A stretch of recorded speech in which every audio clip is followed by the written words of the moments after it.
live from the Texas Cheerlickers Studios. It's in the building with Mike Taylor and Rudy J.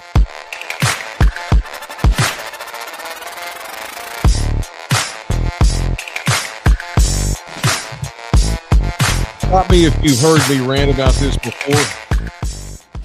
One of the biggest wasted jobs, one of the biggest con jobs in America is the leaf blower.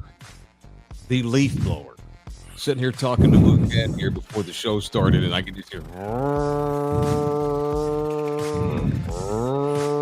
the dude outside of his apartment. I don't hear it now, thank God, but he'll probably come back. I've dealt with it too whenever we do the show at my spot. The damn leaf blower. It's actually a great tool. They show up here. They spend 7 hours blowing these leaves from here over there. They spend forever because I know they're milking the clock. And they'll be back next week, do it all over again. And they tend to come right here by my window and just stand there. And just stand there and stand there and stand there and stand there. What a beating the leaf blower is. F all leaf blowers. If you want to blow your leaves, go buy your own damn leaf blower at Home Depot and blow them. I don't need a dude doing it because I'm telling you, these boys out here are milking the shit out of this job. You know, they don't take 7 hours to do 10 yards. It should take 30 minutes. Anyway, sorry, I'm pissed off already. How we doing? Mike, shitting on the manual labor early in the morning. Damn right. If it's wasted time, if it's a waste, yes. We don't need leaf blowers in America. We have a lot of other issues right now. We need to allocate funds to other places. Leaf blower. I got no problem. It's fine if you want to. Sorry, I got to clean dirt off my windshield here. It's fine if you want to blow your leaves out of your yard. But that's just one of those things that this world seems to get along without the leaf blower for about 2,500,000 years. And all of a sudden now in the last 20 years, what a waste of time. Anyway, that's it. My neighbors have a couple that I'm jealous of because they're able to just get it all in one little spot really quick. But I feel you because it's right by your window. But great tool, but when it's right by your window, it sucks. So do you like to have leaves out of your yard? See, you're a homeowner. That's the difference. You actually own your house. No, it's not that I care, but if I had one, I'd use it. Okay, because you don't want want leaves in your yard. Yeah, no, I pay someone to do my yard work. I don't have time. My grandma would make my ass rake once a week during the fall. Bro, that shit is brutal. There without these, we all did, and it takes 3 hours. To go get those heavy duty trash bags, you know, you can fit 2 bodies in if you needed to. Yeah. I'd be out there for 2 or 3 hours raking the damn yard, and it was good exercise. It was good to get some vitamin D. I hated it, but I did it because she made me, and she paid me she gave me an allowance. I just don't think. I think that a lot of these dudes show up out here at this condoplex we live in. And they take way too long to do it because they're fudging the clock is what they're doing. They're pretending it takes that long. It shouldn't take 6 hours. That's my biggest beef. I don't think we need them, but my biggest beef is these boys out here. They're out here all day, and it's just like it's ingrained in my brain. It gets to a point where I don't even notice it anymore. You're 1,000% right, and the reason why you're 1,000% right is I would milk the clock too. I would definitely milk the clock. I would be out there like, hey man, it's the easiest part of my day, leaf blowing. I would definitely be one of them dudes like, yo man, like I tell the new guy, hey man, when we leaf blow day, we take our time. And by the way, you a-holes in here in the chat, this has nothing to do with Mexicans. Absolutely nothing. I love the Hispanics. Come on, man. It has nothing to do with that. AJ Flores up in Fort Worth says his leaf blower is a white. Probably a jailbird. Great job, Gapito. That's the first thing you said good in our chat. Make them work. I got a white guy that mows my lawn. It makes me feel like I've made it. Make them work, AJ. Make it work. Andy Spells in here says leaves are great fertilizer for your yard. I never rake the leaves. And Andy is a man's man. So if Andy says it, I believe it. Andy looks like the guy that would never pay anybody to do anything at his home. I've known Andy for years. Andy's one of those men we talked about last week that women really like. Like, damn, he put up that fence for him. I'm gonna give him some tonight. Andy's one of those guys. Andy knows. Andy cleans his own fish with an old school Bowie knife. Sucks out the brain and spits it out like a bag. All right. Good morning. It is in the building. It's 448. That's what number it is from the Texas Cheer Liquor Studios here in San Antonio, Texas. The audio disseminator is Jose Bouquet. You can donate to us if you want to while you jump into the chat and tell me how dumb my opinions are. Feel free to chat me. You can tip us from $1 to $1 million. We'll take them all. You can also buy us a coffee, which no doubt Bouquet will put the link on there to the Buy Me a Coffee link. You can also become a member for as low as $4.99 by going to the YouTube channel and simply clicking the word join and follow the links from there. Welcome Brett C., who became a brand new member. Thank you, Brett. Member to our channel today. He will get all of these exclusive shows we do for members only. He will get swag that we give away to members only. And thank you to Brett C. Welcome in here. All right, it is in the building. Real quick, Mike. Quick punch. Rudy, back the mic away from your face just a touch. Okay, LG. Okay. Sorry, LG. Just a touch. Sorry, I got a man's voice. I know. I feel like I'm inside your nostrils hearing you breathe. Yo, Andy. LG used to get so mad at me for that. No, that's all right. We love you still. LG would text me when we were doing home shows like this. He'd be like, "Move that damn mic out of the screen. It's so in the way." Look, because my mic is huge. Yeah. So I try to move it off. I like that mic. Yeah. You like that? You like that, Bouquet? There. I'm trying to keep it half off. Bouquet, so, just so you know, like I was a great big fat, and when I was a great big fat, I was a mouth breather. Sure. And I haven't. I'm still a mouth breather. My bad. Let me go through my nostrils. Okay, Rudy, you were a big fat once upon a time. Huh? Jesus, you don't have to say it like that. No, I saw a picture of Rudy post when I was like, "Holy shit, Rudy was a fat ass." He's fat, and now he's skinny as shit. He was a fat ass. Hey, that's 3 in 30 seconds. You look great, but now. Lord. But this is the thing, though, Bookie. Because I'm a Gen Xer, I'm not offended. My feelings aren't hurt. You should never be offended by the truth. You can like my friends, every other sentence. You look like Cedric the Entertainer. You Faison Love. Shut your fat ass up. What the fuck would your fat ass know? Like, that's how my friends talk to me. And they were just like, you're right. I got to do something about it. And it's not fat shaming if you're a fat ass. My buddies back in my youth would get on the size of my head. I have a giant head. And what size hat do you wear, Mike, in a fitted? Do you know when last time you had a fitted? 7 1/4? Too much. Probably an 8. And my head's also real long in the back. It goes way back in the back. I look Mike, like E.T. You do got a dome. I never realized you got a dome. Giant head. Yeah, you got to see me naked. It looks weird. Hakeem Elijah dome. I look like a Macy's Thanksgiving parade naked because I've got this giant thing at the top, and I got this weird looking skinny thing in the bottom. These little tiny arms and little skinny ass legs. I look goofy. No, my buddies would get on my ass. How's the weather? Because I had a weather balloon. Is it going to rain later? They would give me jokes about like low flying airplanes would hit me or something. I had to make sure that I crouched everywhere I went because I'd get hit. I used to say my counter was, "Well, I got a big brain," but it didn't do justice to.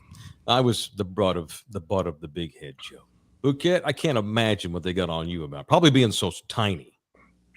Well, he's a millennial. They're soft. What'd you get? You guys have seen my football picture, right? Yeah. You look like the mascot. Yeah, exactly. I was a little boy. My mom used to call me Tweety because I had a big fat head and a little ass body.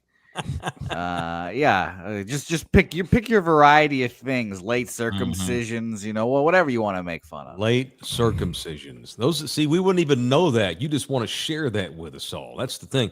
Like Jose's one of those dudes. He wants to get bagged on, which is why he shares the most intimate things about himself. How old were you when you got it snipped? It's funny enough, Snips is one of my nicknames and around the Pub Sports Radio people. I think I was like 7, 8, 10 years old, around there. Traumatizing. I remember life pre and post. You're supposed to get that done right at birth, like a good Jew. Come on, man.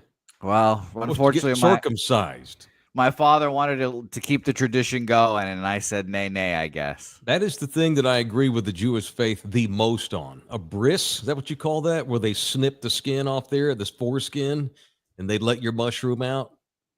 I wouldn't want, and no offense to anybody, I'm glad I got to snip it at birth. I can't imagine how traumatized. Why didn't they do it at birth? Because you were in Venezuela and all the doctors were drunks and hooked on pills? I guess so. It had to have been a Venezuelan thing. And then I'm guessing because she was giving you baths until you were 7, she got tired of the smell and was like, I'm gonna snip him because it smells so bad. We could get graphic. I can tell you exactly why it happened when it did, but it did happen later in life. And I remember pre and post. Like AOD is a Pub Sports Radio guy. People call me John Claude Wesley Snips. So. Oh, okay. Because you've told this story to those dudes before. Welcome in here to our Pub Sports Radio people. And I was almost a John Claude as well. So what did you get, like dirt down in there? Was it cottage cheese or what? Didn't know how to clean it out properly? No, it just wouldn't. You guys want to ask, fine. It just wouldn't go back anymore. It covered up. Oh, you couldn't get the tamale out of the husk. Is that the Red Rocket couldn't get out of the tube. So then they had to snip that off, and then of course I was allergic to some medicine they gave me. So of course we had the infection as well. Yeah, would you get like a what do you call a UTI? Is that what you got? No. It was like a skin infection because I was allergic to whatever they gave me. Good Lord, man! But you should have had a boner by 7. I don't know. I'm confused. I had a few, but apparently not enough. That's called. Wait a minute. Did you get boners by 7? Of course. First time you ever got one. You remember? It was elementary, and I was weirded out. My mom told me about mine. They were watching Miss Universe because that's the only thing Venezuela is good at: baseball and Miss Universe pageants. Mm-hmm. And there was a swimsuit section, and I told my mom that my pee-pee grew up. I want me some glory hole. So that was mine. How old were you? Do you remember? I was probably like 2-3 years old. Wow. Okay. I don't know when my first one was. Mine was remember. Early. I have my earliest memory of having one. It was in the summer of 1983. I want to say, so that would have made me 8. And I was watching TV. I was watching MTV back when they had videos, and it was Madonna. You know what? It wasn't MTV. It was on American Bandstand. Remember, that's Soul Train for White People with the great Dick Clark. Are you ready? Remember Dick Clark? And so Dick threw to this new hot thing called Madonna. So Madonna shows up, probably 19, 20 years old. Got these 2 dancers on the other side of her. And she does a song called Lucky Star. You must be my lucky star. I love that song. And I'm like, oh my God. And I had never been told that was possible. And I went and told my grandmother, and I'm like, what is that? And she just mortified, and she's like, it's natural. Don't worry about it. And I'm like, I thought it was going to stay that way. I got scared. I'm like, holy shit. I was like that. I felt like I was getting like one of those, what is it? The Viagra, like if your erection lasts more than 4 hours, consult your doctor. I thought that was there for good. I was like, how am I going to put pants on every day? How am I going to hide this from people? But it was Madonna. First time I ever remember having one of those things. And thank God I was circumcised, so I didn't get a UTI or nothing. My little German army helmet was nice and free. I kind of wish I didn't get it because from my experience in porn, the ant but wait a minute, your experience in porn? No, watching. Oh, okay. The anteaters are huge. I don't know that. I think it's just guys that are grow in there. Does it grow in there? No, like an incubator. No, those dudes got hired to do porn, so it doesn't matter if you're snipped or not. They've got big rods anyway. I'm sure there's some little tiny mushrooms that are Still That now fucking it up. now imagine having the anteater Mhm. and it ain't big. That's like your Mhm. life That's sucks, bro. tough. Yeah. I had half the experience, so I got half the size I was supposed to, and then I just said no mas.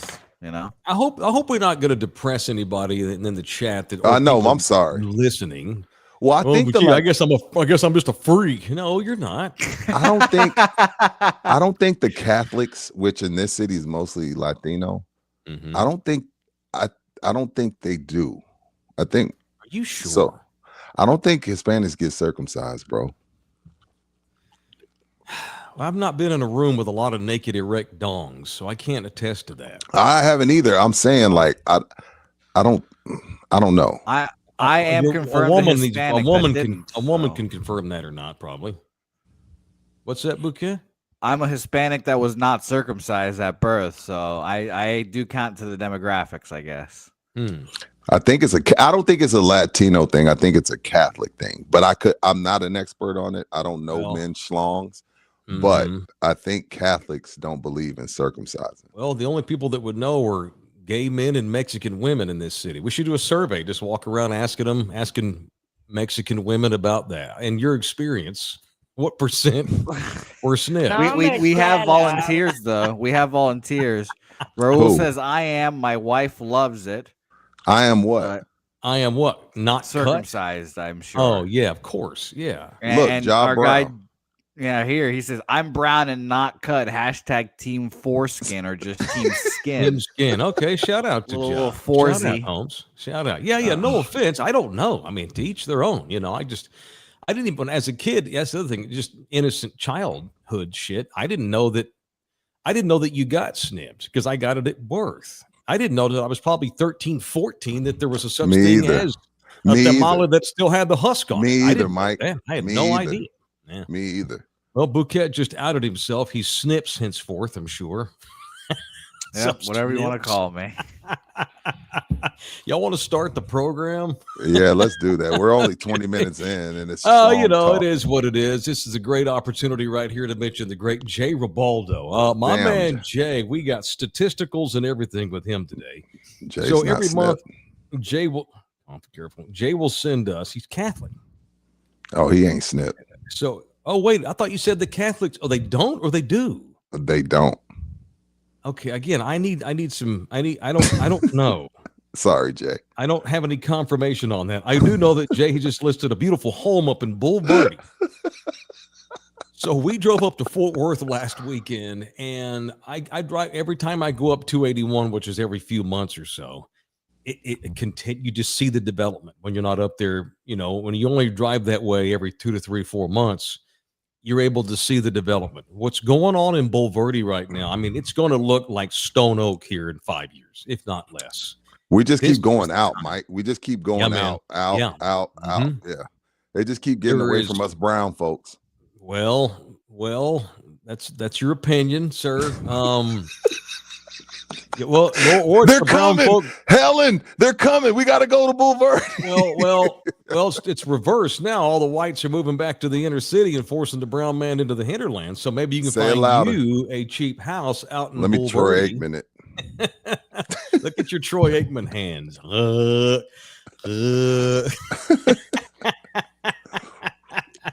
4-bedroom, 2.5 bath home. It's in Bulverde. Great curb appeal, spacious 3-car garage in the highly desirable Johnson Ranch community in Bulverde, Texas. Just got listed on Jay's website for $449,000. That's $1 million home in Travis County. It's less than half that in Bulverde. So to look at Jay's listings, it is Ribaldo.com. We still here in Bexar County, still the median home is only $305,000.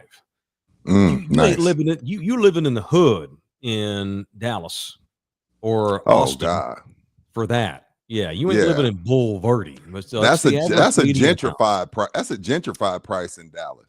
Oh, for sure, and that's a 1-bedroom, Right. or a loft. So we are still one of the white hot areas or brown hot. Sorry, Rudy. I didn't mean that to be racist. We're hot, baby, when it comes to the real estate market, and Jay Ribaldo's our guy. Email him, jribaldo@kw.com, or reach out to one of us. We will put you in touch with Jay right quick. All right. It is time for What You Watching Wednesday. We always get to this late. Sometimes we forget. I wanted to start today with that. So let's get into it. It is in the building on Love You Hard TV. Don't we have a sounder for What You Watching Wednesday? It's time for What You Watching Wednesday on In the Building. All right, who wants to go first here? You go. Me go? I'm looking for something. Rudy's got a blackout. You're looking for something? Okay. Yeah, it's a send a Buki. Go ahead. All right, I got two quickies. Watched episode 1 of season 2 of The Great Landman. Oh, you did? How was it? Last night. Have y'all not seen it yet? No. Just popped out on Paramount Plus or whatever that is. All right, so similar thoughts. Like it very, very much. Actually, I love it's like Landman. Let's say you had 10 tests in a semester, and you had 9 A's. Okay. But then you had a 50. Oh, That's shit. Landman. Landman, I'm going to give it a 95. That's episode 1. We're going to watch all of them. You know, we'll see. I want to evaluate the entire body of work at the end of the season. Yeah. Episode 1, we watched it last night, and I love everything about it except one thing. What's that? I love the plot. I love the characters.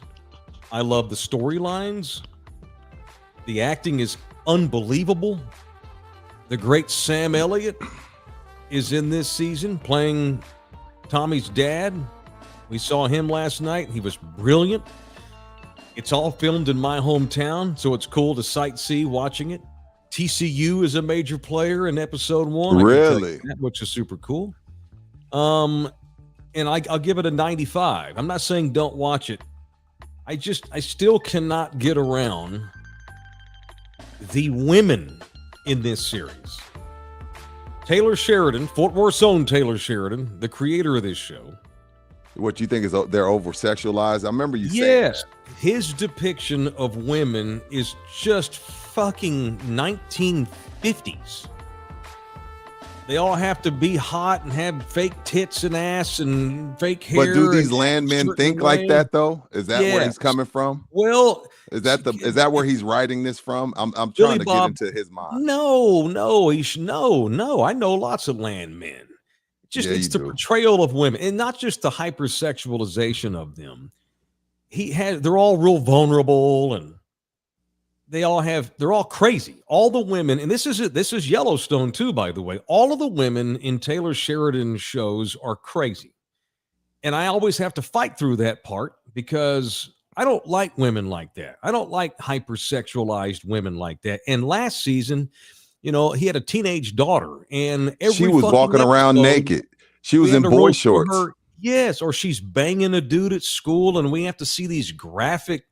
No, she told that dude. Remember the line? The craziest line from season 1 was, Billy Bob asked her, "Hey, honey, are you protecting yourself?" She was like, "Dad, I told him he can, come anywhere on me, just not in me." And I'm like, "Wait, she's in high school, 17-year-old." Yeah, I was like, "What?" Yeah, so go ahead, Mike. You got to fight through the horrific portrayal of women by Taylor Sheridan. Damn. And they drive me, and I hate them. There's one badass chick in this series, and it's Paulina Chavez from San Antonio. You talking about the lawyer? No, the Mexicana who's dating Tommy's son. Oh, yes, she's cool. Yeah, she's great. San Antonio's own Paulina Chavez, I think is her name. Outside of her, the portrayal of all the other women in that series, it's awful. It's awful. So you got to fight through that. But it's a great show. Even Demi Moore's character, she's now the owner of the company. Wait, Demi Moore's in it? Yeah, she was in it last season. That's Demi Moore. You just couldn't tell because of all of the work she's had done on her face. Oh shit, it is Demi Moore. Okay, go ahead. She looks like Courtney Cox. Yes, from Friends. That's I thought. No, me and Anna were watching that, thinking that's Courtney Cox. We were like, "Oh, that's Courtney Cox." Oh, they clearly have the same plastic surgeon in L.A. because they look alike. But no, that's Demi Moore. Mm-hmm. Yeah, dude. And even her, I learned that her today. Character last night. It's just just the way women in that series believe that they need to be in order to get ahead or have anything or be happy. It's very superficial. It's very shallow. And I hate that part. I didn't like that about Yellowstone either. And I love Yellowstone. What's her husband's name I know he passed on the show, but what's her husband's name in real life? He's one of my favorite actors. Oh, former UT great, John Hamm. I love him. Yeah. I love him as an actor. I was worried about this, and you can speak to this more than me, Mike. Speaking of Yellowstone, I never watched Yellowstone, but a lot of people that were in love with it felt like after season 1, it wasn't any good. And so I was worried about that being invested in Landman. I was like, okay, is this going to fall off? Like a lot of the Yellowstone people said Yellowstone fell off after season 1. So you don't no drop off in episode 1. Okay. Yellowstone didn't fall off till the last season. It was horrible. When they never should have kept going after on a blank. After Kevin Costner left the show. Oh yeah, should have ended it. It's Kevin fucking Costner. He's the whole show's about him. And you have to kill him off because Taylor's arrogance. And, Taylor Sheridan is not a dude I probably would want to party with too much.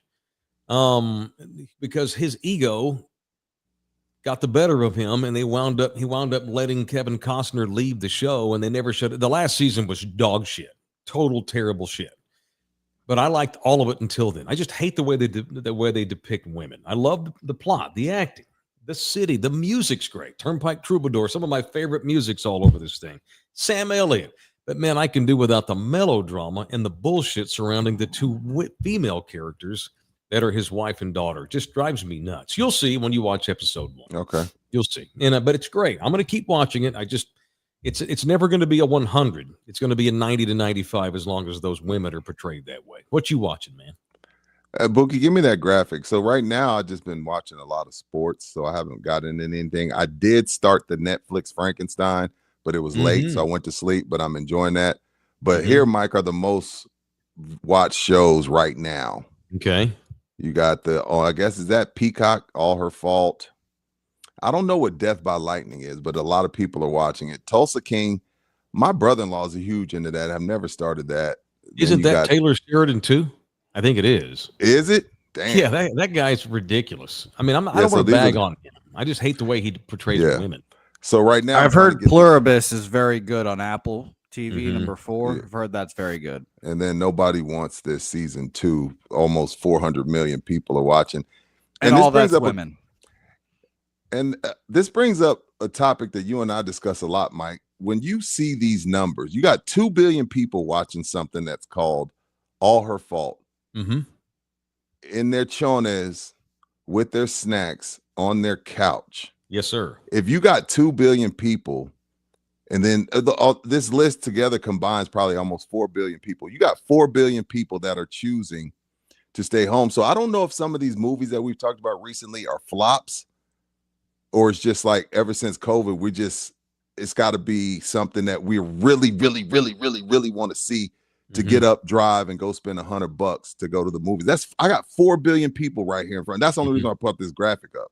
Yeah. So I don't know if these movies, because I know the new Sydney Sweeney movie, where she's a boxer, she's portraying a boxer. Supposed to be awesome. They're saying it flopped. And that's why a lot of these these studios, Mike, are like, okay, we're going to give y'all 3 weeks. Then we're going to sell this shit to Amazon. Yeah. Because you got 4 billion people that would rather watch it in their chones under a blanket, farting and laughing with their partner. So it's a tough spot for these studios to be in. Yeah, we've been to the movies about 5 times this year, and we've had the theater to ourselves all 5 times. And really good movies, yeah. Because I don't like those. I don't like all of the superhero movies, which is 80% of what you get in Hollywood now. I like film. I like movies. I like plots about people's lives. Like The Rock. The Rock. He played the old UFC fighter. What was it? The Smashing Machine. Yeah, supposed to be incredible. It's supposed to be amazing. Rock's supposed to be incredible. I haven't seen it yet, but it was no one saw it. No one sees it unless it's got Captain America or Thor or make-believe supernatural superhero shit. No one watches the movies anymore. But yeah, you just see it right there. That All Her Fault. I think we are going to get to that at some point. It's okay. It's cached in there, cashed into the TV. Now, did you watch Succession? No, and I got 3 or 4 buddies that told me, Rudy, you would love Succession. You would. So one of the main characters from Succession plays the daughter of the media mogul. She's the lead character in this author Fall. So we're probably going to get to that at some point, but not yet. We haven't gotten to it. I'm too busy. We watched Landman last night, so we'd like to watch about 2 things at a time. So. And I've been catching up on Curb Your Enthusiasm so much lately. Oh too. yeah, 25 years behind. I know I'm 25 years late on Curb, and That's how I was with Breaking Bad. That's how I was with Breaking Bad, and I was so mad at myself. But yeah, great show. Yeah, great show. Tri-City Payne Associates, brother. They bring us this part of the show. If you are in need of rehab. I'm not even going to, it says in the notes, if you need to get back on the field, I don't know what field our people need to get back on. We got some young beer league softball players in here, whatever it might be. Hell, walking is hard for a lot of our guys these days. Okay.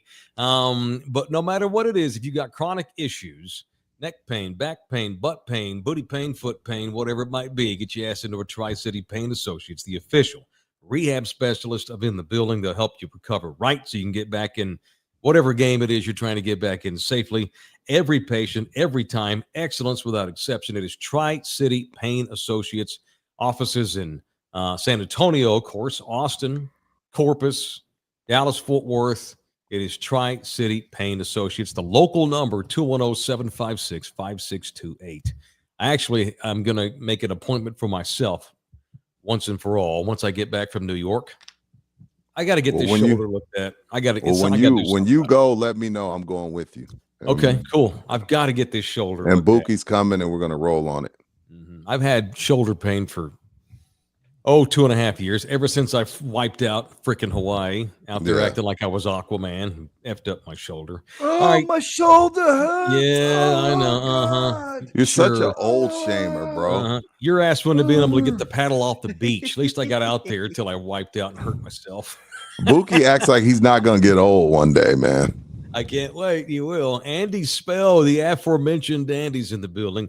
Thanks, man. $9.99 he just contributed. Can't wait to watch season 2 of Landman. Billy Bob is amazing. Yeah, Billy Bob's absolutely phenomenal. I forgot how much I like Billy. I don't want to focus on how I feel about the portrayal of the women every time we talk about Landman. It's an awesome show. I just know that's the part that I hate. Yeah. I can't stand that part. I have to fight through the scenes with the women. It's an ass whip. But the rest of it's just absolutely phenomenal. But his wife, the lady who plays his wife, she aged well. She looks great.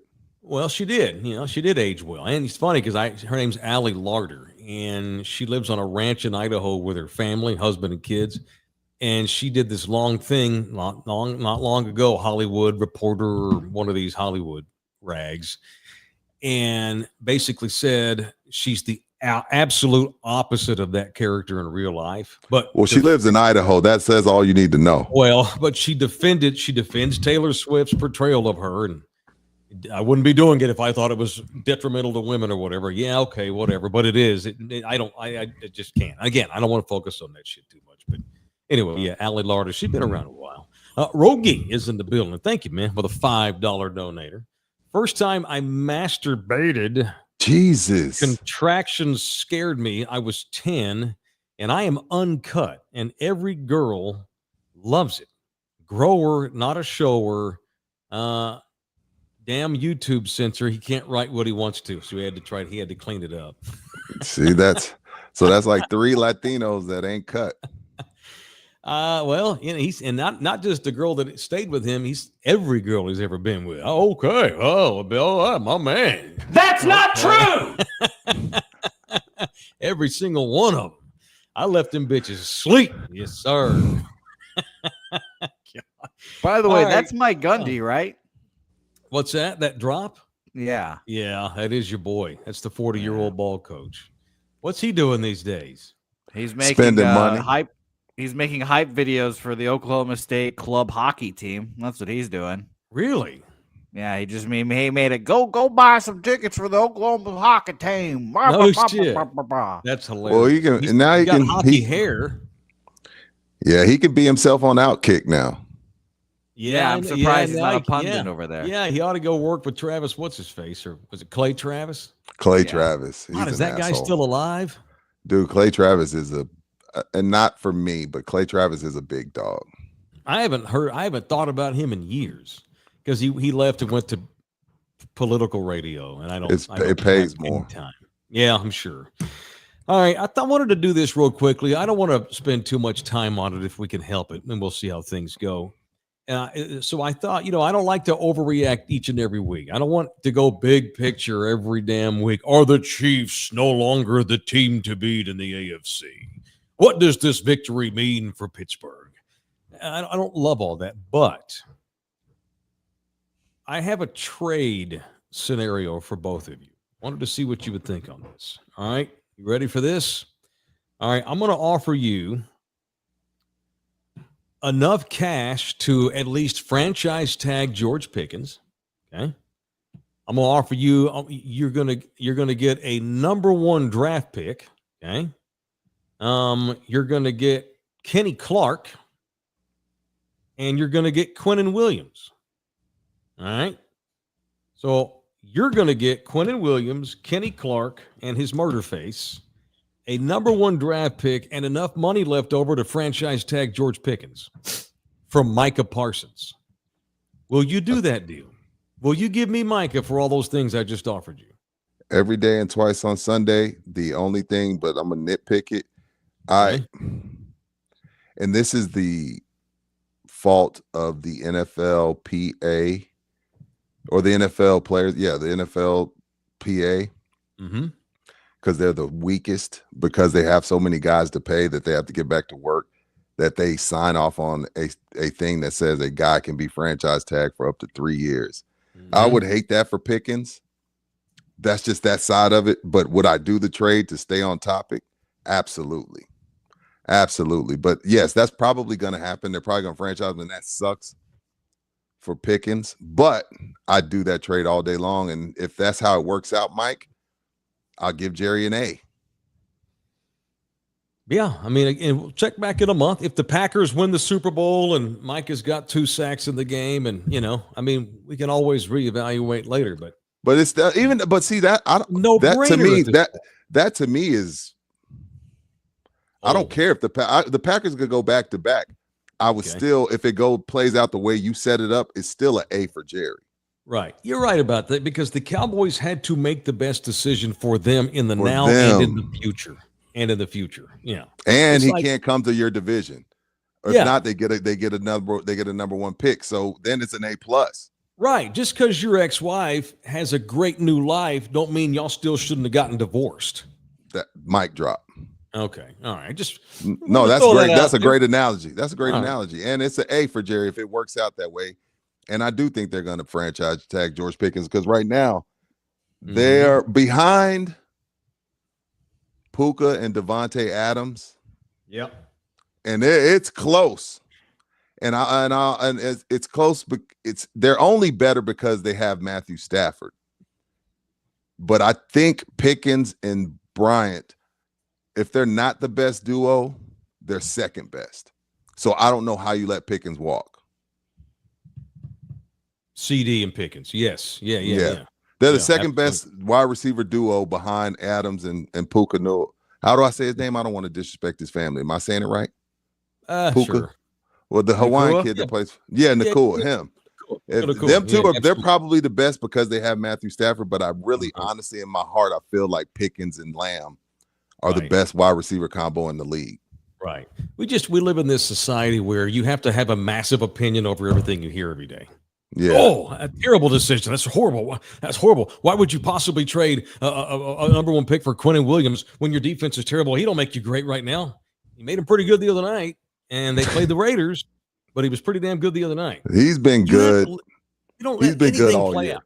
We don't let anything. He's been good for 5 years. We don't let shit play out. We always have to have an opinion right now. This is my definitive opinion. This is how it is. This is horrible. Why don't you let some shit play out for a month or so?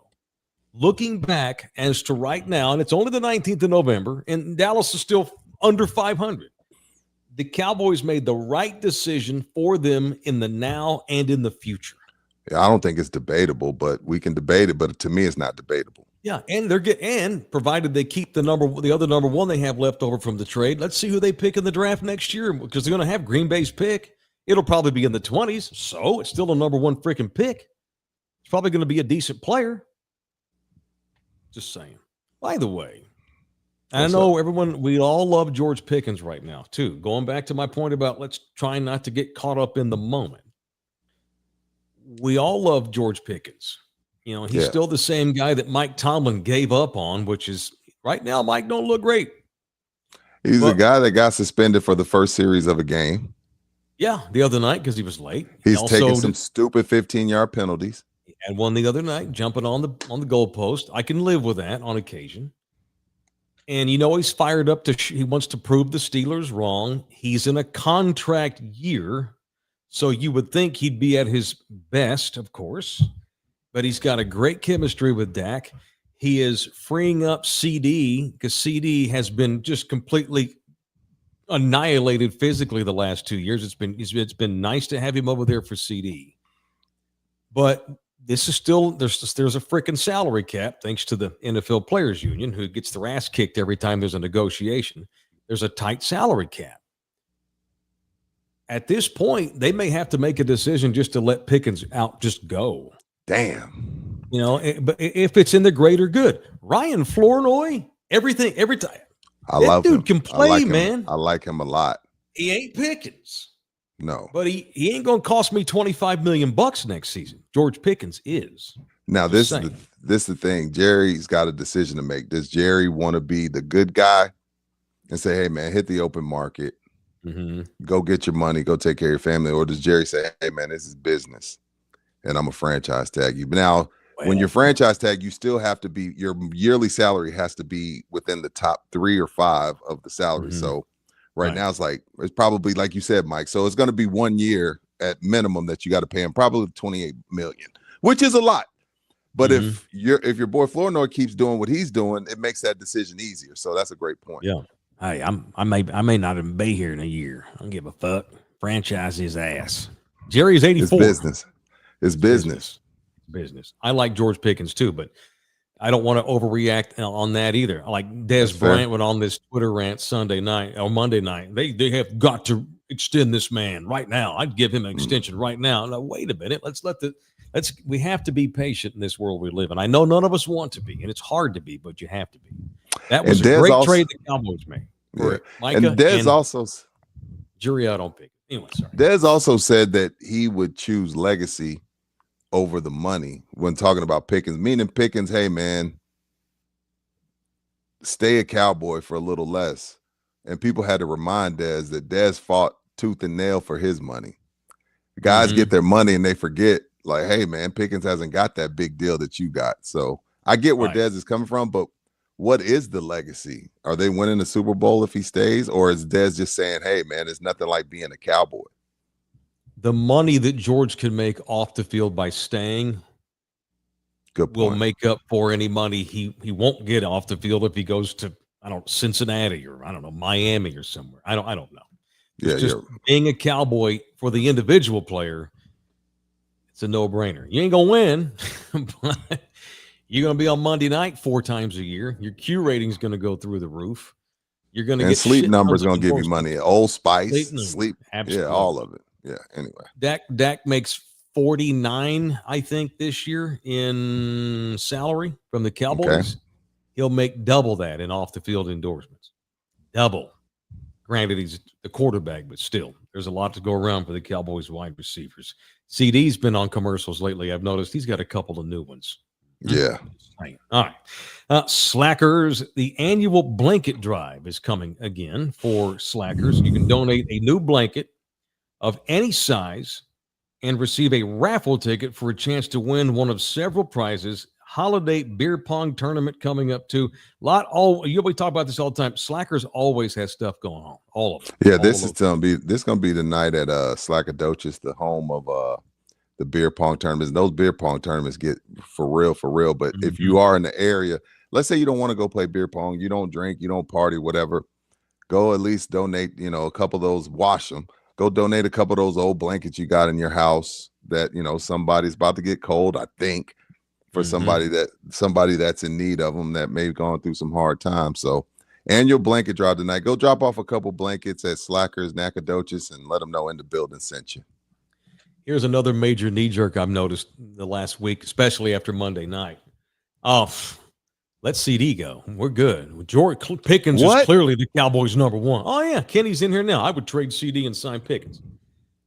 Are you a crazy man? George Pickens has been here for 2 months.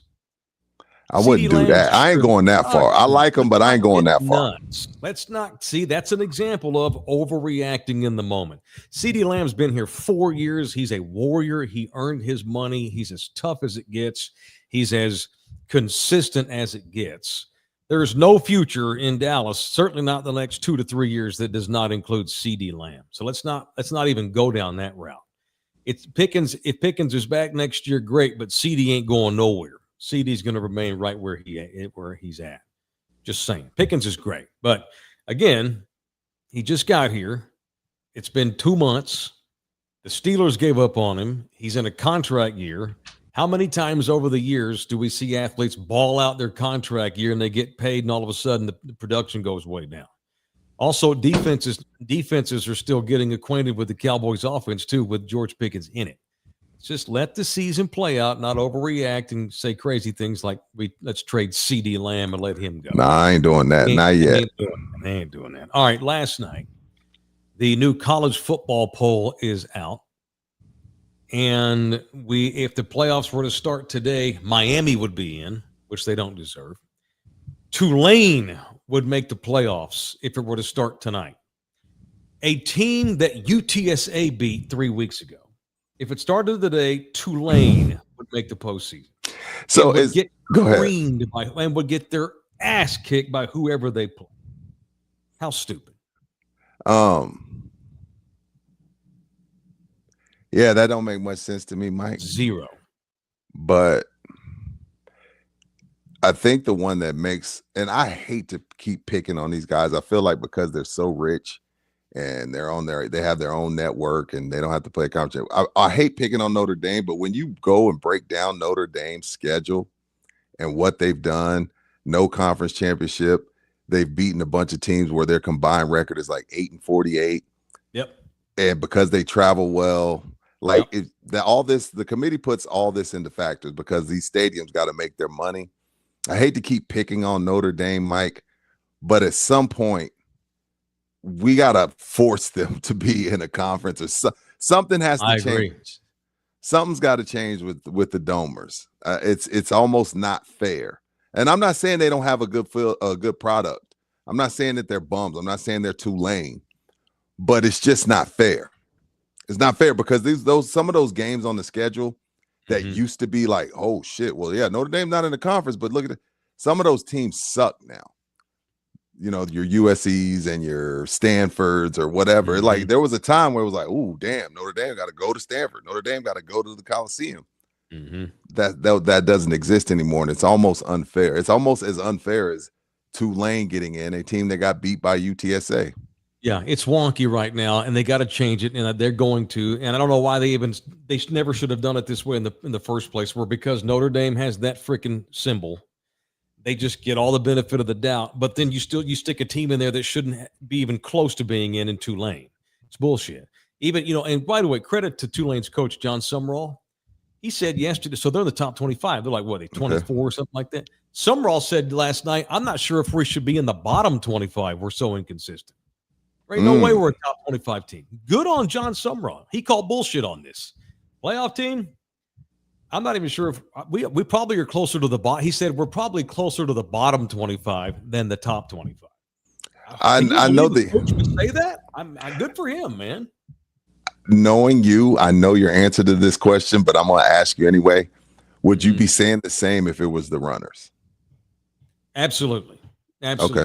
I knew I knew that was your answer, but I asked for the audience because I would feel the same too, Mike, but I wouldn't be too upset. But because it's good to know that there's something to work toward. Okay. Oh, y'all are going to let the AAC in? So then my guy Traylor has a shot. Now, obviously, this isn't the team, but 3 years ago, Frank Harris is in a playoff. If we had 12 at that time when Jeff was kicking ass and going 12-0 or 11-1. So whatever. Yeah. I think North Texas is better than Tulane. They are. By the way, that's Chad Morris is probably going to get a bigger job. Traylor would take the UNC job, I think. You think? Remember what I said about Jeff? It ain't these big schools. You need to be you Roadrunners need to be worried about the schools that lose their coach coming down here and poaching Jeff. UNT's got way more money than UTSA. Tulane's got way more money than UTSA. And both of those guys are probably gone, Mike. So that worries. Probably. We'll see. But good on Summerall. That was very honest. See, back to your point about would you be saying that if it were UTSA? That's how that is the worst coaching in the planet from a PR standpoint and a recruiting standpoint. Shit, right. Top 25, we're closer to the bottom 25. Calling his own team out. But I love the honesty and I appreciate it. But they need to fix this shit. They need to ameliorate what flaws this poll right now because it's not worth shit. And let's hope this thing, the Rubik's Cube of the bracket switches, because right now after Tech would demolish Tulane. They'd be going to play Georgia and their season would be over. But so let's hope this Rubik's Cube moves and Tech will. A&M. Our dream matchup, because Charlie brought up our dream matchup is getting to see Tech play A&M. Yes, that's what I'm hoping for. But this Rubik's Cube is going to move. We got rivalry week coming up. I mean, hell, A&M almost lost South Carolina. So we're far from done. We're having fun with the bracket, but we're far from done. It's going to switch up probably a couple more times. Texas dropped down to 17, which is where they should have been before last week. Week. Come on, man. The Longhorns, there ain't no way, but you talk about a logo that gets the benefit of the doubt. If Texas wins the next two, they may get in.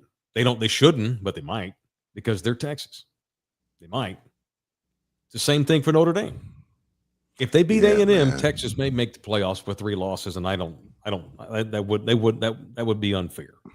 Yeah. Speaking of law, I wanted to run this by you. So, the other day, we talked about this yesterday. It was Desmond Howard the other night when he was taking his trash out. He's literally at his house taking his trash out in the backyard. He pops his phone on and he goes on there and he said essentially that it would not shock him to see UT and Sark part ways here in a few weeks or whenever the season comes to an end. Okay. And Chris Del Conte, the athletic director of Texas, called out Desmond Howard, kind of like, that's news to me, ha, ha, ha, and gave him a goofball emoji or whatever, which is silly. Desmond Howard never just throws shit against the wall. That's not his.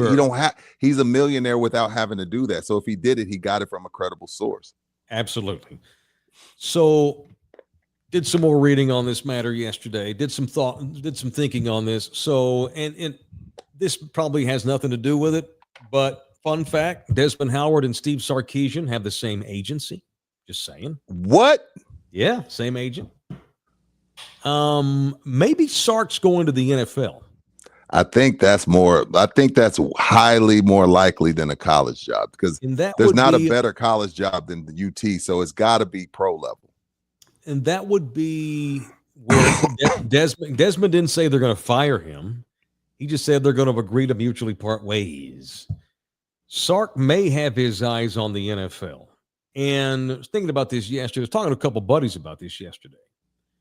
Why in the world would a guy that has as much money as Steve Sarkisian currently has want to coach in college if an NFL job was available? He would. Because, and you and I have talked about this some before, it's not because, he wants to go coach on the highest level of football. He wants to be able to sleep at night. Head football coach in college right now is the worst fucking job in America. It's the worst. You're putting in 90-hour work weeks. You barely have time to coach because you're dealing with the dipshits now that are all up in your shit with NIL and portal and money and agents and all this kind of thing. Constantly shipping new kids in and out. Constantly in the news for bullshit. It's just the stuff you have to put up with. I think we're on the precipice here of something huge. I mean, we are the future of college football coaching.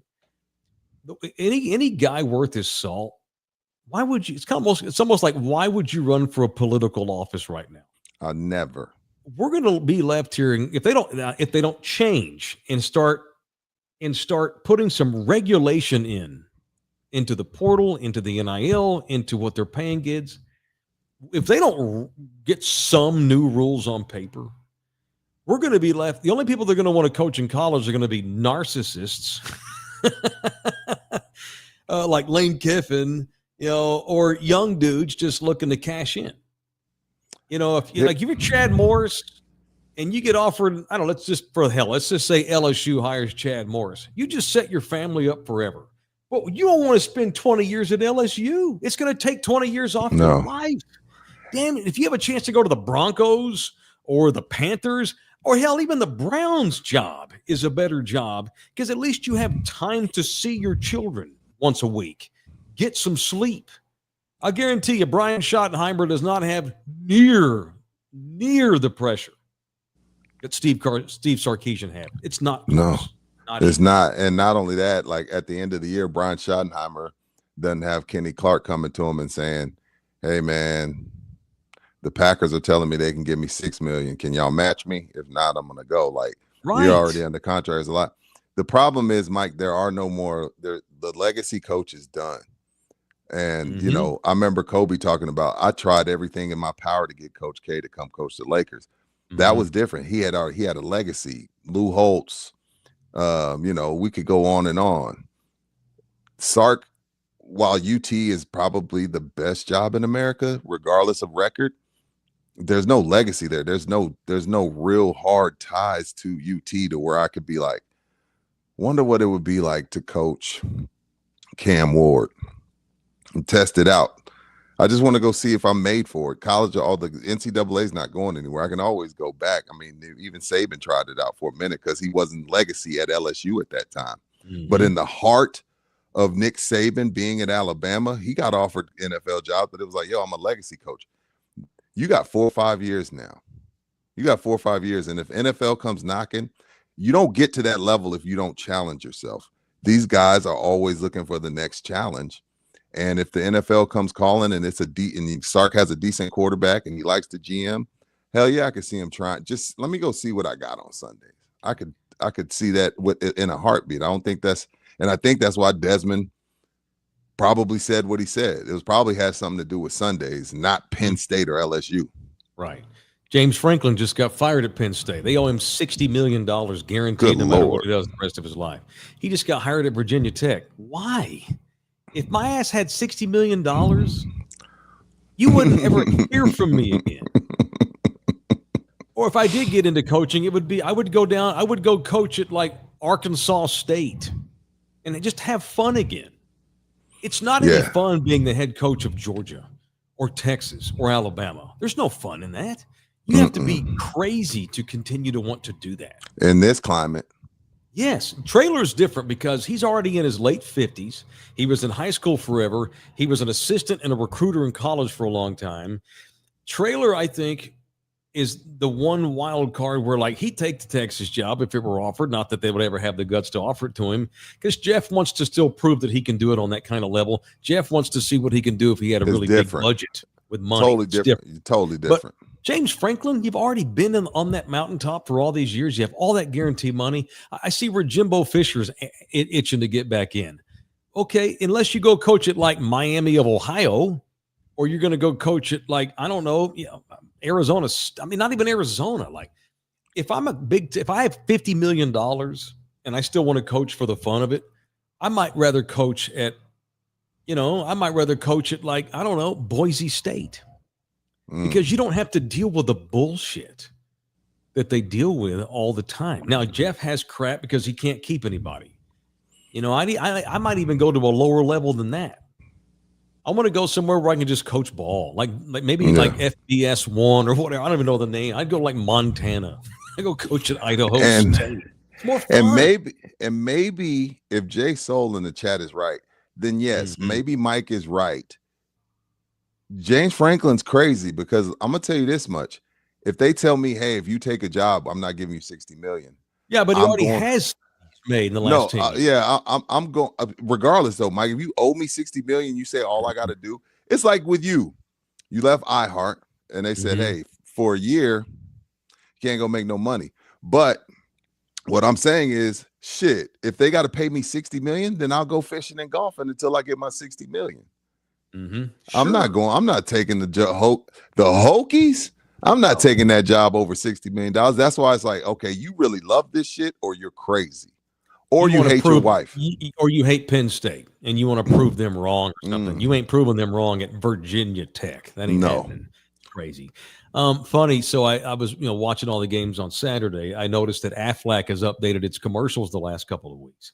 Is it Saban and Dion? It's still Saban and Dion, but now they got this new bit where they need a commissioner of insurance, and the Duck has now become the commissioner of insurance. And you can just tell the way they word it and the way they look at Nick Saban. They're basically saying, because people have joked that Nick Saban should be the commissioner of a new college football league with some regulation with the wild ass payments. And Aflac's done some bits about that, some spoofs on Nick being the commissioner of something. No. It's the Aflac Ducks, the commissioner. So Dion and Nick are now they're following the Duck around as he goes to all of his meetings as the commissioner of Aflac. And I know what they're doing. I see you, Aflac. I see what you're doing.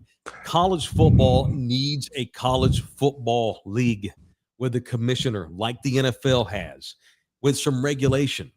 Put some restrictions on what these kids just leaving you. Put a pay scale in or something. Make these kids sign a 2-year contract. You want to leave? That's great, but you got to pay a contract. Oh, and by the way, if you want to leave and you want to go to Ole Miss, then Ole Miss owes us the rest of your contract. Yeah, it's like a soccer. Yeah, I'm not mad at that. A grown man, you need to start getting treated like one. College football has decided, yeah, these kids are grown men, and they are. They're young men, but they're grown. And they generate a lot of money. They're letting them act like kids, but paying them like grown men, and that's bullshit. I don't know why you'd want to coach on that level. I'm fine with getting paid, but we definitely you can't take $500,000 from Tennessee and then go and take $750 from Ole Miss. Like it's got to be either, or you owe me that money back, or Ole Miss owes us. And the Ole Miss will probably say, okay, well, we don't want them that bad. And then you end up staying. So I'm not mad at that. And if Sark does leave, Mike, to put the bow on it, he won't do it. He's happy. I remember when Bill Cowher first went to CBS and his name was the hottest name for the first 5 years of his career on CBS. And Bill finally realized, y'all going to pay me $1.5 million to sit here and yap for 15 minutes? I'm not going back to coaching. So he won't do it, but I would offer Nick Saban $15 million because that's the only guy that I can honestly think of that is worth my time and effort and that can actually come in and get the job done. He won't do it, but if Sark leaves, who was it, Conti? Del Conti. I gather up all my landmen and all my oil men and say, let's drive down to Alabama and drop a bag of money off in front of Nick and make him tell us no. I'd go after Nick Saban, but he's not going to do it. No, I think Nick's probably having too much fun. But he is. But Nick might be the commissioner of the new college football league. He might do that. Which I think that's Nick quit. I'm not mad at that either. Money. Nick quit because of the ridiculous money. He was tired of it. He was tired of it. And it's not that he doesn't want the kids to get paid. There's just zero rules. There's no regulation whatsoever. Not really. Not for real. Not at all. Mike Check Hayes in here. Or your family just doesn't want you around. Well, then if you have a family that don't want you around, fuck them. You should call Orlando Kelly and get a divorce and still be happy and be single and not have a divorce all the time. Speaking of, let's segue into people I want to punch on In the Building. You're on Love You Hard TV. Now, it's time for people I want to punch on In the Building. All right. What are you punching today, man, and why? I'm going to punch the Cleveland Cavaliers, who have been fined by the NBA $100,000 because they're too stupid to lie to the NBA and say, hey, Donovan Mitchell and Mobley are both nursing hamstrings, and they just put rest. Now, the Cavs have played 5 games in 6 nights, and they had played 5 games in 6 nights, which is a lot. But it's a whole shit show in the NBA. And this is the thing, man. When Pop started this, because Pop started it, it was because there was a lot of tread missing from those tires. Donovan Mitchell and Mobley ain't played in enough playoff games to be resting. Combined, they make $92 million. Mobley makes 46, Mitchell makes 46. Go play. Go play. And I hate to be the old man in the rocking chair. Go fucking play, dude. Again, Steve Kerr brought this up. He said it never happened, but we should probably be around 72 games. Mm-hmm. And the high pace and the intensity because of analytics have caused the uptick in injuries, which is something you and I have been trying to figure out. What's up with these Achilles and what's up with these calves and what's up with these ACLs? Maybe it's the pace, maybe it's a lot of it, but at the end of the day, 46 million, man, you got to go play. So punch the Cavs for just being too stupid to lie. I appreciate the truth, but that's why your team sucks. You know, they don't suck. That's actually a pretty good basketball team. But rest, I know it's like a FU to the NBA for your scheduling. I get that, which is why Pop didn't just rest him, Tony Manu. He sent him home. That's why the league hit them with 250. But Adam Silver has a bunch of problems. He has a bunch of problems. Their scheduling sucks. There's too many games. You got a full-blown gambling situation going on. And you know that these guys are playing too much in few nights. But at the same time, you say you want them to play because you got to pay ABC and you got to pay Prime. And you got to pay all these other people. NBA is in a weird spot to where teams are willing. I'll take the fucking fine since you're too stupid to schedule games. You know, Steve Kerr even said, we played 4 games in 5 nights. It happened, but the NBA would give us the next 3 or 4 nights off. They ain't doing that anymore. So they got a lot on their plate in the NBA, but my punch is the Cavs for being too stupid to lie. All right. I want to punch the Cleveland Browns owner. Also, we both punching Cleveland. Yeah, Jimmy Haslett, the owner, and the idiot general manager and coach up there for waiting until now to give Shedeur Sanders a start. He's finally going to get a start this week. Hopefully his house won't get broken into again. I'm not saying the kid is going to be great. He's probably washed now because he got drafted by the wrong damn team and he hadn't played football in a long time. I'm not saying he's not arrogant and cocky and needed to whatever, blah, blah, blah. He got drafted by a team that had no intention of giving him an opportunity. They threw a draft pick away on him, which is horseshit. And it took the kid from Hawaii a massive concussion to finally get Shedeur in there. This asshole organization traded Joe Flacco to a division rival. They held Shedeur Sanders hostage, and they're only playing him because the other kid from Hawaii can't play. Dylan Gabriel's absolutely hurting you out of people. So he's going to start this week. Just a dog shit organization that ought to be ashamed of itself. Still a better head coaching job than UT, just because you think Kevin Stefanski sleeps good at night? Sure. There's no pressure. We're gonna lose again. Who cares? They let me make trades in the division. I'm going to sleep 9 hours tonight. I might not even go to work tomorrow. Shit. It ain't going to have any impact. Right. Punch the Cleveland Browns. Yeah. All right. If you are indeed a person whose wife does not want you in the house, I hear husbands say that all the time. I got to get out of the house. She's tired of me being in the house. What kind of horseshit relationship is that? Call Orlando Kill. Free yourself. Especially if your kids are grown and you got to worry about child support. The time is nigh. So many men wait till they're free when the kids are grown. Well, maybe that's you. Make the call, 210-775-4995. And I'm not on here cheering for divorce. I'm on here cheering for men to take control of their health, physical, mental, emotional. Why do you want to spend whatever days you got left if you're in your 50s with that biatch if you don't want to be with her? Do her a favor. Set her free. Maybe she can go be happier or be miserable with somebody else that just ain't got to be with you. It is OrlandoKillLaw@gmail.com, 210-775-4995 or OrlandoKillLaw@gmail.com. Rudy just touched on something here. Steve Kerr did get into this. They asked him about it. The schedule, injuries. Now Giannis is out. They're worried about him. Wemby is now going to miss at least 2 weeks. Poor Bobo Wemby. Did y'all see him dribbling on the side yesterday? Oh, yeah, Bouquet ran the video. He looks like the kid that just moved into the new neighborhood and no one knows him yet. He's going to go there. He's just going to go to the playground and just kind of dribble and try to get noticed. Hey, dude, what's your name? You want to play? Okay. Yeah. I felt bad. So they're being uber cautious. They insist he's fine. but he has a sore calf. And they do not want this to turn into Tyrese Halliburton. They do not want to turn this into the guy in Boston. They do not want this to become blown out Achilles. It happened to Kevin Durant. It happened to Kevin Durant his last year with the Warriors. And Kerr got into this philosophical discussion with reporters, and Steve is a guy that will get into these philosophical discussions. He'll tell you what's on his mind. Steve was saying, and watch out, old school. You're about to get your psyche blown away. And I think me and Rudy are on the same page on this. Steve was saying these kids are getting hurt easier now because the league's asking more of our players than ever before. Yeah, we'd played 3 games in a row back in the 80s, but then we'd get 5 days off. Steve was saying, I think my numbers may be off, but he was basically saying, we played 17 days in the last 25 days. We played 17 games. They played the most in the league. In the entire league, the Warriors have played the most. Yeah. Because they're the Warriors, and the league wants them on national television every other night. We played 17 games in 22 days. We've had in 13 different cities, by the way. We've been on the road a shit ton.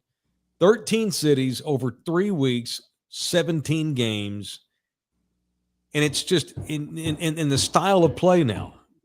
Everything's fast-paced, run down the court, shoot a 3. There's no more set up the big man, point guard walks the floor down, calls a play. It's run and gun, 3, 3, 3, 3, 3. It's the pace, it's the style, it's the schedule.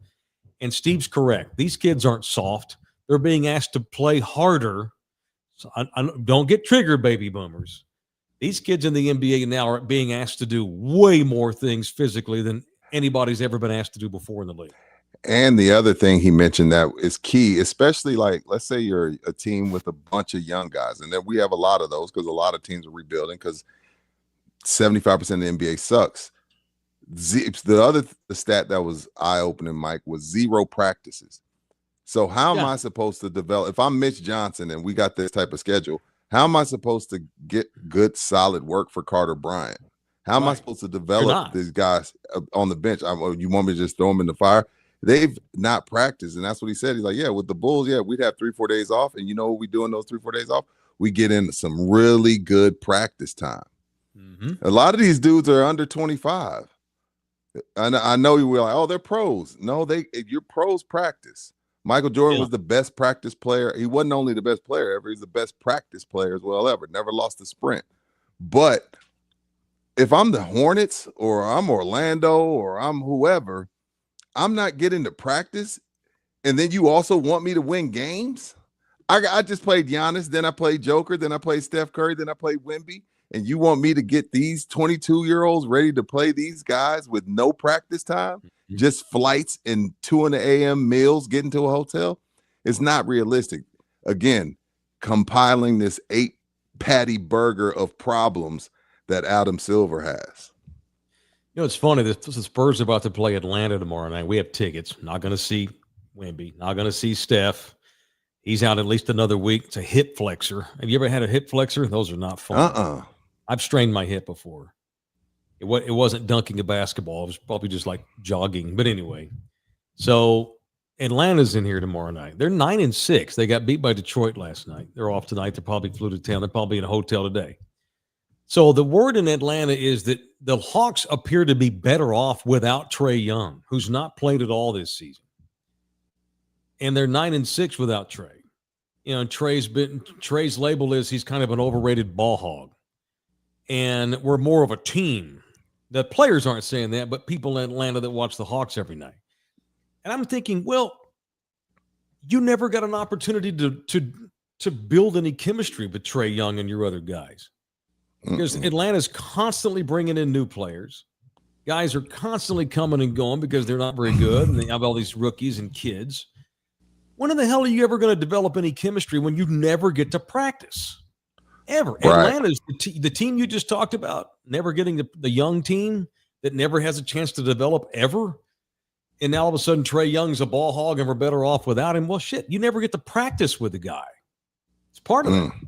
It's part of it. So, I'm less worried about Wemby, and like I said yesterday, If it's in the NBA is not going to reduce the schedule. It's never going to happen. No, and they don't want to compete with the NFL. They're not going to let the season. The other solution, other than reduce the number of games, is extend the season by another month. Draw the season out longer. Play the finals in July. There's nothing going on. I totally with you on that. I don't understand that. They don't want to fuck with training camp in the NFL, I guess. And there's no good reason, Mike, other than this is the way we've always done it. Just extend it into July. Right. Why don't they call us and hire us? This shit is not that hard. We have all the answers. I don't get it. We're here. Someone shared the word. We have over 1 million views now on our channel. Someone out there help us get the word out. Me and Rudy need it. I don't want to be the commissioner. I want to be a consultant, work in the background, give my opinion. All right. Put this logo right in the forefront. We want to highlight these people here. It is Olympus Solar. If you are in the market for solar, I mean, hell, Christmas is coming up. Maybe get mama some solar for Christmas on the roof. Hey, I found a way to reduce our electric bill big time. Maybe you don't want solar panels on the roof. That's cool. We'll put some out in the yard. Maybe we need a new generator. It is about to start getting cold. You never know when you might need a backup generator, especially you boys living up in the hill country and down south. It is Olympus Solar and Generators and Batteries. They are the official solar company of In the Building, and they also work with GC Services Roofing, the official roofing company of our show. It is GC Services Roofing. Over 25 members now have gotten roofs redone and look beautiful with GC Services Roofing. A couple of people have elected to go ahead and put solar on after they got the roofs put on there, and that's where Olympus came in, because Olympus and GC Services work in cahoots together with a lot of their projects. Thank you to Olympus Solar and GC Services Roofing. Yes, sir? No, I got nothing. Oh, okay. All right. Bouquet, are you still with us? Are we good? You alive? You good? We're alive. All right. Okay. Just making sure you're on track, Mijo. I like to pull you on every once in a while just to you see the kid that sits in the back, and I worry about you, so I want to call on you every once in a while. Sure, just make sure you're okay. Bouquet's that kid. Kids that look like him get right on teachers' radars. Something going on here with this kid at home. I would definitely ask Bookie. I would definitely ask him, what's your life like at home? And I would share entirely too much. Oh, nothing. I saw my mom's tits this morning. I'm down. Yeah. The head of my penis was stuck inside a skin sack till I was 7, and I got warped that way. And I used to get my penis caught on my zipper all the fucking time. Okay, this is what I get for calling on. I just wanted to make sure you were okay. That's all. When my grandma died, I was the only one of my siblings that was called upon to give a speech because I'm me, and I proceeded to talk about my penis during the speech, which was fun. Have you heard this before, Rudy? He's told this to me and Nina before. He spoke at his grandma's funeral and panicked and talked about the time he got his shit caught in his zipper. Were they at least laughing, or was it super awkward and weird? I got some laughs. I got a chuckle or two. How old were you when you did this speech? This was like 2 years ago, 3 years ago. I partially blame the family, though. They know him. Why would they have his ass go up there and speak? The last thing I'm thinking about, your brother didn't want to do it? I'm thinking about when I'm talking about my grandma, I could talk about us, sleepovers and spankings and her giving me $1 for snow cones and her making me go to church. Yeah. Penis doesn't cross my mind when I'm talking about the legacy of my grandma, Bookie. Were you at her she helped house? me get my penis get unstuck. Oh, you helped. She got it unstuck. Still though. Yeah. And this was, I thought you were 13. No, this is like 2 years ago. Yeah, I told everyone was concerned. Obviously, then when he was like, "Oh, Jose's gonna speak," what? Really? He's gonna speak? God, like my grandmother played with my penis Mary. Before she died. That happened to Ben Stiller in Something About Mary. Mm-hmm. Bouquet is Ben Stiller in Something About Mary. Oh my God, he is that guy. He's that actor. He's that character. He's that personality. I've never watched it. I just wanted to make sure you were doing okay. I didn't Yeah, mean bye. to do all that. Sorry. I'm sure Bye. you're okay. All right. Thank you, Miko. Okay. By the way, about LeBron, the second best player of all time. He came back last night. His record 23rd season he has now appeared in, and they scored 140 on the Utah Jazz. Have you worried about LeBron messing with Luka's chemistry, or you now think the Lakers might be able to become elite now that Luka's had time to be there for a while and LeBron needs to be little buddy, not the other way around, right? It's Luka's team with LeBron running side saddle. Is that going to work for them? And are they a threat next year? Well, next spring in the as long as he takes the D Wade route. Now, LeBron is right. Last night, in true cocky LeBron fashion, he's earned the right to be cocky. He's one of the best to ever do it. I don't know why y'all were ever questioning me. I can fit in with anybody. And I'm like, that's a LeBron answer. But he's right because, hell, we criticize him for his first 10 years in the league of being too much of a facilitator. So I don't think they'll have a problem. I just know, somebody's getting less shots. I don't know. It's going to be, as long as it's Reeves, I would still have LeBron as the second option. But if Luka's not the clear-cut number one option in handling the ball majority of the time, then they won't be elite. I've already given up on OKC. I know they're going to win the championship. I just want to try to enjoy the rest of the season and see the Spurs develop and take that next step. Why do I hate OKC so much? I'm not really sure. Like, I look to next fall and next spring, I'm like, who could possibly beat them in a 7-game series? If I'm running a Nike child factory in Tamraset, Algeria, I'm telling the kids, just go ahead and put Thunder champions on it now, and so y'all can go home early. Is it maybe that's why I hate them? Maybe they're so favored. They're so much better than everybody. Maybe that's why I hate them. And you're probably going to hate them more because if Kawhi decides to pout and not play this season and everything continues the way it looks, the Clippers are awful. OKC has their first round pick.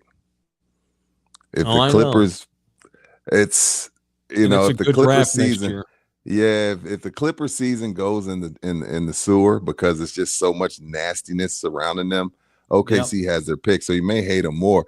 I don't know if it's because it's OKC, the city. I don't know if it's the players that we really like. While Shea is all world, all everything, he's not one of those guys that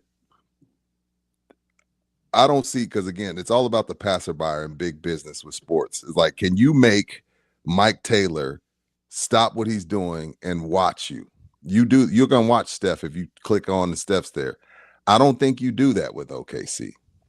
I don't know if they have a guy that makes the passerby want to stop down and root for or root against. Also, some of it has to do, and this may be crazy. I don't know what it is. It's weird. Chet Holmgren has one of the most punchable faces in the NBA. He does. I just want to punch him in the face. He does. He has a punchable face. I hate them. And then what are they, 14-1? It's weird. Who the hell beat them? I think the Lakers. Really? You sure? Yeah, the Lakers beat. And then they proceeded to beat the Lakers by 40 the next night because they got pissed off. Well, it was one of those little 2-game twofers. Yeah. And Jalen Williams hadn't even played yet, right? They're really, really, really good. And they love it. And the scariest part about it, they love each other. I know. There's not that. All young, not that like, all oh, paid, man. They're all under contract. They have number 1 picks coming still. They haven't even used all their draft picks that they've been traded for all these years. They're really good. They suck. I hate them.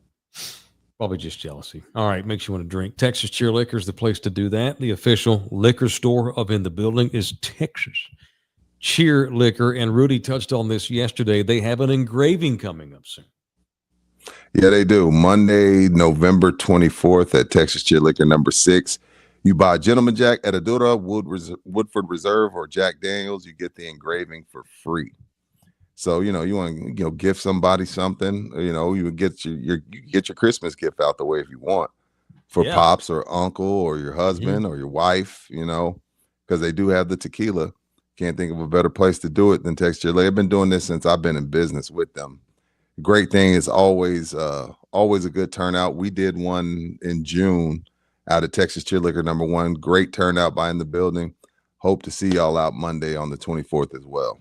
Yeah, Great 2 gift. locations, noon to 3 at the Boulevardier and 2. Evans Stone Oak location. That we had a show there not long ago, and then from 4 to 7 they'll be down at the one store #1, the OG way out on Petrenko. So 2 different locations, and of course at all Texas Cheer Liquors, whether you're getting the engraving, make sure you get some other stuff to go, and make sure you get your in the building discount 5% at all 7 area Texas Cheer Liquors when you mention in the building. All right, what are y'all doing the rest of the day? What do I got today? Bouquet, do you have pants with zippers on them still, or do you just go to like Velcro patch up pants like little boys wear? No, I've got my same pajama pants on that I've Oh, had there you this go. whole week. You won't get your dick caught if you wear pajamas all day long. Yep. So there you go. Perfect How solution. many pair of PJs do you have for your daily wear? 3, but I only wear 1. When's the to last really time get the you smell in there. When's the last time you washed those PJs you're wearing there? Since before my bachelor party, because I haven't put up the clean clothes that I cleaned before my bachelor party. Okay, Rudy, what are you doing today, sir? You got stuff to do? Working? No, I'm trying to make small talk here. I got nothing the rest of the day. You guys probably ask try to go to- questions. I'm here to answer them. I'm probably trying to get a walk in. That's about it. Get a walk in. All right. Well, good. Eat right. Get a walk in and rub one out. Maybe you said 21 a month. We got to start warming up. December 1st is 1st. coming, fellas. If y'all didn't miss know. yesterday's show, we're doing a 21 nut challenge. Mhm. According to the people at Harvard, you need to nut 21 times to keep the prostate cancer away. Colon That's correct. or prostate, one of the two. Keep some cancer away. 21 busts a month, which is a These lot for us dumbass old men. millennials, these dumbass Gen Zers and millennials do the no nut November or whatever. Moron. I ain't never doing that. I ain't Moron. never doing that. Idiots. Semen Nice. retention. 1 foot in the grave, man. Young people are weird. They don't wash clothes. They can't zip up their pants, and they have no nut November. And they I've bring got- up their I've got- penis at their grandma's funeral. Gross. I have busted nut December coming up just in time for Christmas.